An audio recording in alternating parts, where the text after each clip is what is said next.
Assalamualaikum warahmatullahi wabarakatuh, Ananda sekalian. Jumpa lagi bersama Ibu dalam pembelajaran kimia. Nah, kali ini kita akan membahas tentang materi laju reaksi. Silahkan Ananda sekalian melihat video berikut.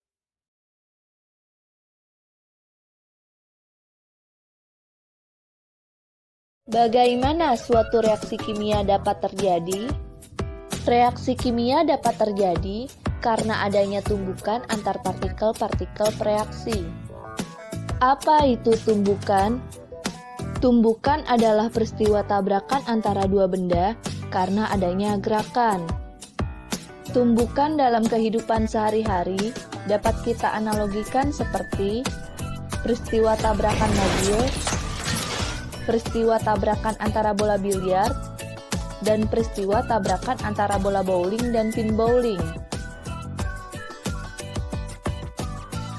Dalam tumbukan, dua benda dapat sama-sama bergerak, atau dapat juga satu benda bergerak dan benda lainnya diam.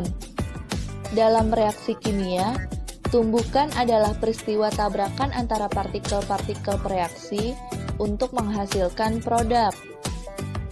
Apakah setiap tumbukan menghasilkan reaksi? Perhatikan ilustrasi berikut. Ilustrasi ini menunjukkan bahwa plastisin berwarna putih dan hitam ketika bertabrakan tidak selalu menghasilkan produk yang berupa plastisin dengan campuran warna putih dan hitam. Dengan demikian, dapat kita simpulkan bahwa setiap tumbukan antara partikel-partikel bereaksi tidak selalu menghasilkan produk. Mengapa demikian? Perhatikan penjelasan berikut. Tumbukan yang dapat menghasilkan reaksi kimia disebut dengan tumbukan efektif atau fruitful collision. Apa syarat terjadinya tumbukan efektif? Perhatikan ilustrasi berikut. Jika energi hasil tumbukan plastisin kuning dan merah tidak cukup kuat, maka produk tidak akan terbentuk. Sebaliknya, jika energi hasil tumbukan plastisin kuning dan merah cukup kuat, maka produk yang berupa plastisin dengan campuran warna kuning dan merah akan terbentuk. Dengan demikian, salah satu syarat terjadinya tumbukan efektif yaitu energi hasil tumbukan harus cukup untuk menghasilkan reaksi, atau energi hasil tumbukan harus mencapai energi aktivasi. Apa itu energi aktivasi? Perhatikan ilustrasi berikut. Berikut ini merupakan reaksi hidrolisis ester, yaitu metil etanoat, yang direaksikan dengan air, menghasilkan asam etanoat dan metanol.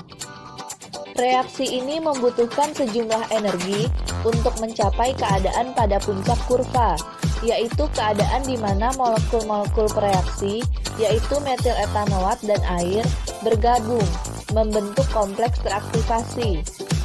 Selanjutnya, setelah membentuk kompleks teraktivasi, ikatan baru mulai terbentuk, yang ditandai dengan terjadinya penurunan pada kurva, dan akhirnya terbentuklah produk, yaitu asam etanoat dan metanol.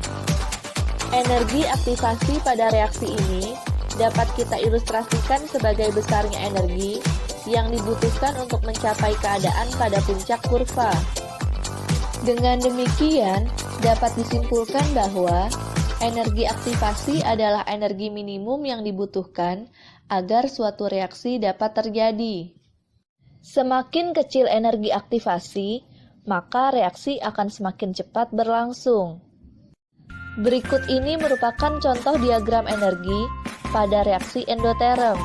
Pada diagram energi reaksi pembentukan HI ini, A menunjukkan besarnya energi aktivasi pada reaksi tersebut.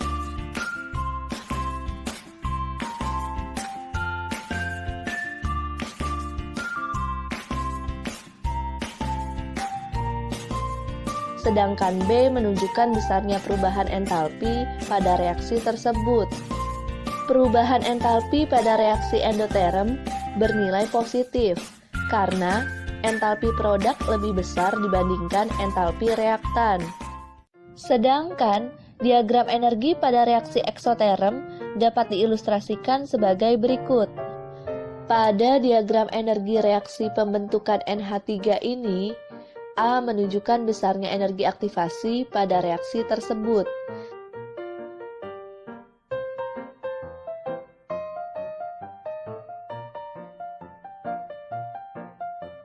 Sedangkan B menunjukkan besarnya perubahan entalpi pada reaksi tersebut. Perubahan entalpi pada reaksi eksoterm bernilai negatif karena entalpi produk lebih kecil dibandingkan entalpi reaktan.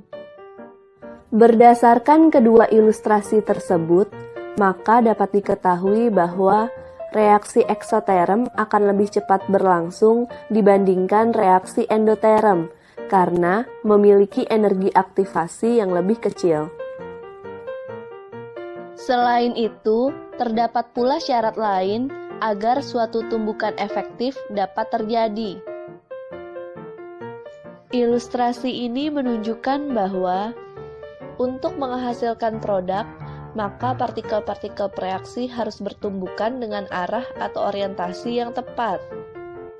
Apabila arah atau orientasi tumbukan antar partikel-partikel reaksi tidak tepat, maka produk tidak akan terbentuk. Baiklah, kita akan melihat reaksi pada logam natrium dengan air. Nah, di sini dibutuhkan ialah gelas kimia yang berisi aqueous atau air sebanyak 200 ml.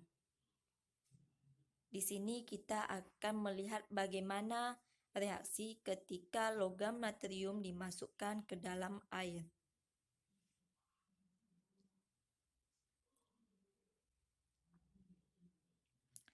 Ini bentuk dari logam natrium, yang mana logam natrium ini nanti akan kita masukkan ke dalam air. Sebelum kita masukkan ke dalam air, maka logam natrium ini kita letakkan dahulu di atas kertas.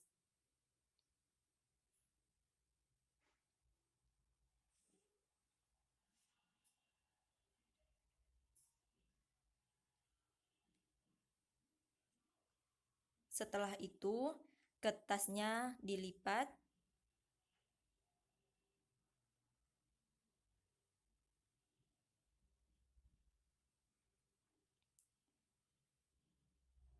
Nah, setelah itu baru kita masukkan ke dalam air. Lihat reaksi apa yang akan terjadi. Nah, maka akan timbul percikan api. Nah, maka logam natrium bereaksi dengan air ialah menghasilkan reaksi yang eksoterm. Lalu, bagaimana sebaiknya menyimpan logam natrium tersebut? Natrium merupakan logam yang sangat reaktif. Maka jawablah pertanyaan berikut pada LKPD. Dan bagaimanakah kaitannya dengan teori tumbukan? Jawablah pertanyaan berikut di LKPD. Baik Ananda sekalian, sampai di sini dulu pertemuan kita hari ini. Semoga Ananda sekalian paham dengan materi yang sudah Ibu jelaskan tadi. Nah, jangan lupa untuk mengerjakan soal yang terdapat di dalam